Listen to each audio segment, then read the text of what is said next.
श्री गणेशाय नमः। प्यारे स्नेहजनों, आप सबको मेरा प्यार भरा राधे राधे। आज हम श्रवणपान करेंगे भागवत महात्म्य का 31वां अध्याय यानी तीसरे स्कंद का दूसरा अध्याय।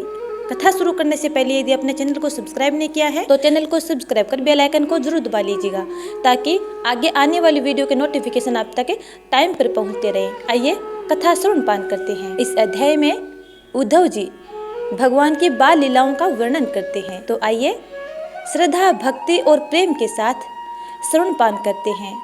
श्री सुखदेव जी कहते हैं, जब विदुर जी ने परम भक्त श्री सुक उवाच उद्धव से इस प्रकार उनके प्रियतम श्री कृष्ण से संबंध रखने वाली बातें पूछी, तब उन्हें अपने स्वामी का स्मरण हो आया और वे हृदय भर आने के कारण कुछ भी उत्तर न दे सके। जब ये 5 वर्ष के थे तब बालकों की तरह खेल में ही श्री कृष्ण की मूर्ति बनाकर उसकी सेवा पूजा में ऐसे तन्मय हो जाते थे कि कलेवे के लिए माता के बुलाने पर भी उसे छोड़कर नहीं जाना चाहते थे। अब तो दीर्घ काल से उन्हीं की सेवा में रहते रहते ये बूढ़े हो चले थे। अतः विदुर जी के पूछने से उन्हें अपने प्यारे प्रभु के चरण कमलों का स्मरण हो आया। उनका चित्त विरह से व्याकुल हो गया। फिर वे कैसे उत्तर दे सकते थे। उद्धव जी श्री कृष्ण चरणाविंद मकरंद सुधा से सराबोर होकर 2 घड़ी तक कुछ भी बोल न सके। तीव्र भक्ति योग से उसमें डूबकर वे आनंद मगन हो गए। उनके सारे शरीर में रोमांच हो आया तथा बूंदे हुए नेत्रों से प्रेम के आंसुओं की धारा बहने लगी।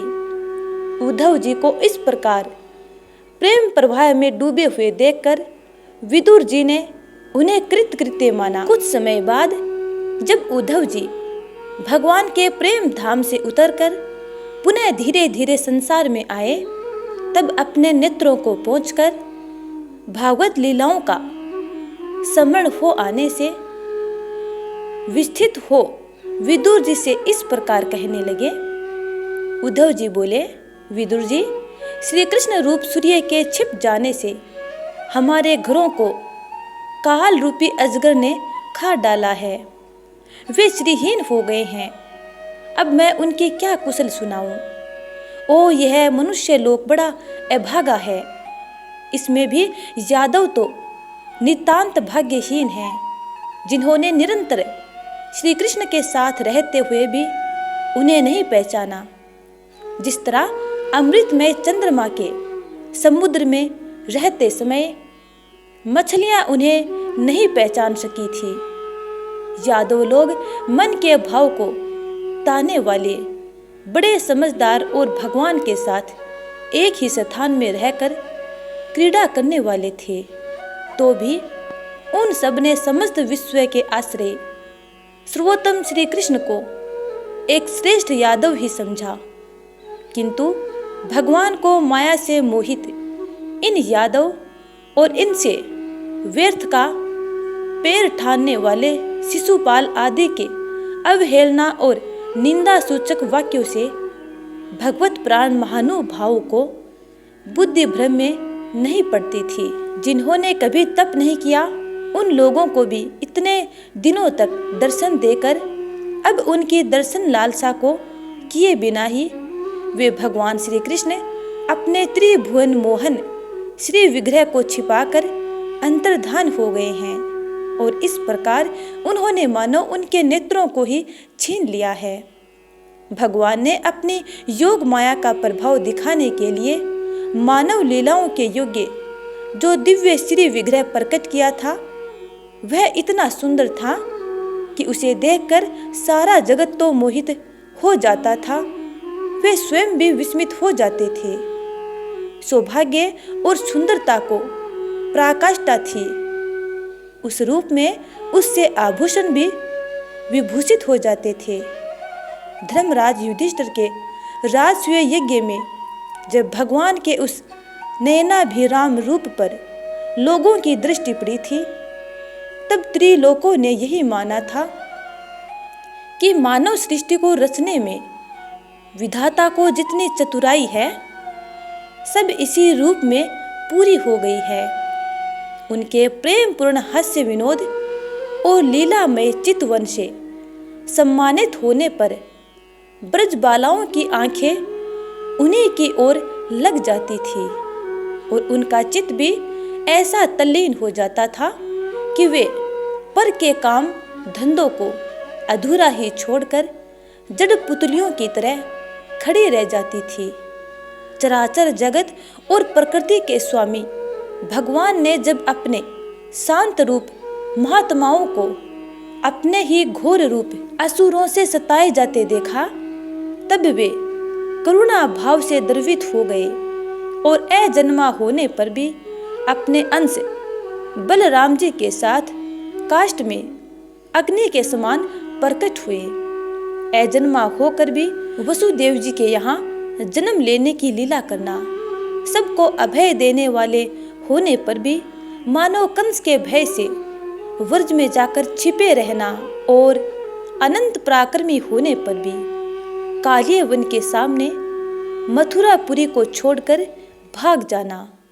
भगवान की ये लीलाएं याद आ आकर मुझे बेचैन कर डालती हैं। उन्होंने जो देवकी वसुदेव की चरण वंदना करके कहा था, पिताजी माताजी, कंस का बड़ा भय रहने के कारण मुझसे आपकी कोई सेवा न बन सकी। आप मेरे इस अपराध पर ध्यान न देकर मुझ पर प्रसन्न हो। श्री कृष्ण की ये बातें जब याद आती हैं, तब आज भी मेरा चित्त अत्यंत व्यथित हो जाता है।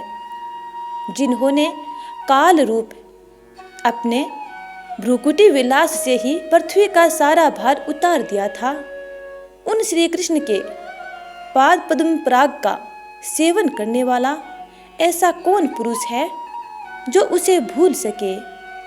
आप लोगों ने राजसूय यज्ञ में प्रत्यक्ष ही देखा था कि श्री कृष्ण से द्वेष करने वाले शिशुपाल को वह सिद्धि मिल गई जिसकी बड़े बड़े योगी भली भांति योग साधना करके सप्रीहा करते रहते हैं।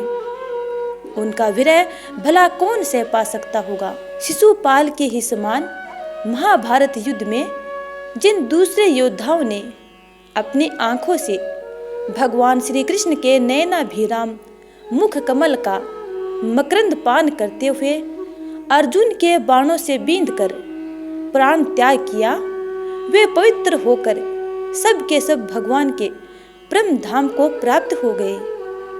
स्वयं भगवान श्री कृष्ण तीनों लोकों के अधीश्वर हैं।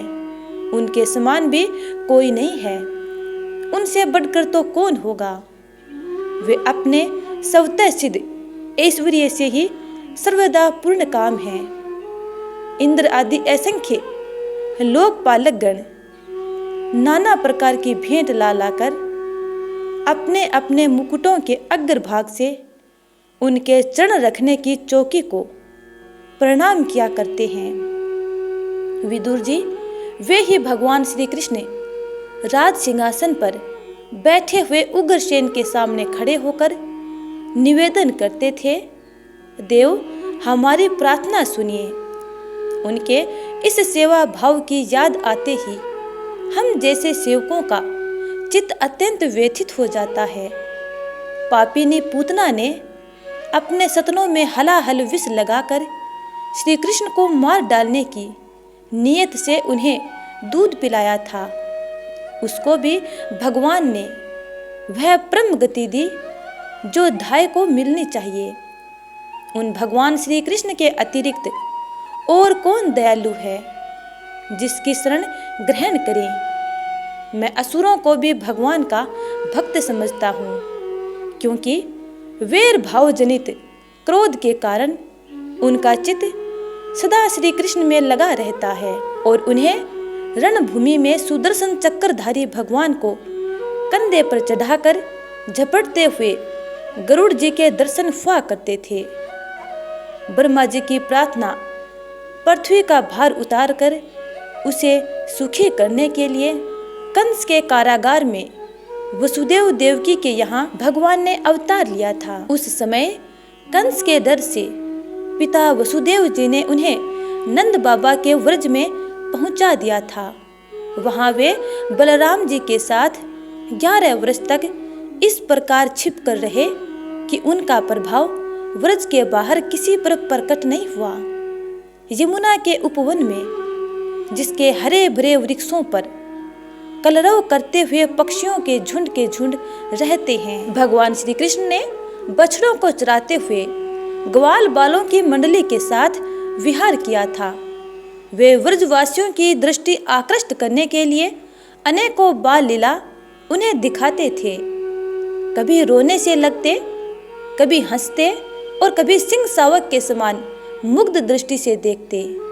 फिर कुछ बड़े होने पर वे सफेद बेल और रंग बिरंगी शोभा की मूर्ति गौओं को चराते हुए अपने साथी गोपों को बांसुरी बजा बजा कर रिझाने लगे।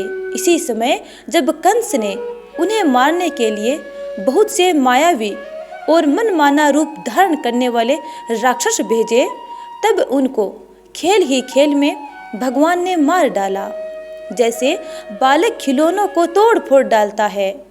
कालिए नाग का दमन करके विष मिला हुआ जल पीने से मरे हुए ग्वाल बालों और गौओं को जीवित कर उन्हें कालिए देह का निर्दोष जल पीने की सुविधा कर दी। भगवान श्री कृष्ण ने बड़े हुए धन का सदव्यय कराने की इच्छा से श्रेष्ठ ब्राह्मणों के द्वारा नंद बाबा गोवर्धन पूजा रूप गो यज्ञ करवाया।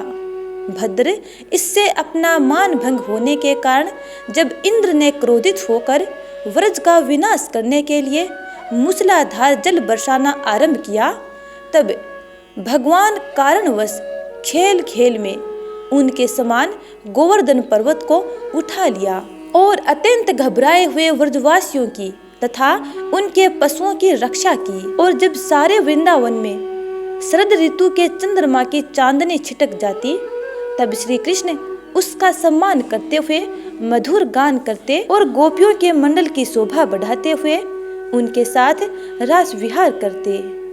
तो प्यारे स्नेहजनों, ये था भागवत महात्म्य के 3रे स्कंद का 2रा अध्याय। उम्मीद करती हूँ कि आपको ये कथा अच्छी लगी है। यदि अच्छी लगी है तो लाइक कमेंट कर देना और अगले अध्याय का इंतजार करना। तब तक के लिए जय श्री राधे।